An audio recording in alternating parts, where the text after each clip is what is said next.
for 5 Rafale jets that are flying to India today. Our Air Force pilots tell us that these are extremely swift, nimble, versatile, and very deadly aircraft.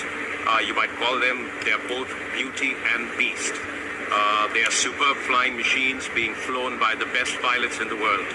We'd like to thank Dassault for delivering the aircraft on time, the French Air Force and the French government for all the support they've provided.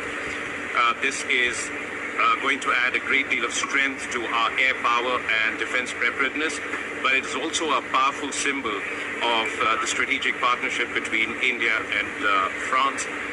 So our pilots I've just spoken to them, they're very excited.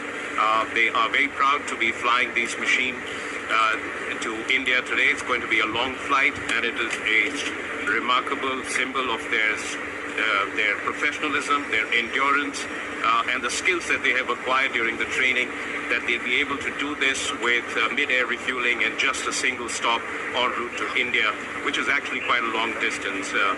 We have bid them safe landing in India, a smooth flight on the way, and a great service to the cause of India's defense and security.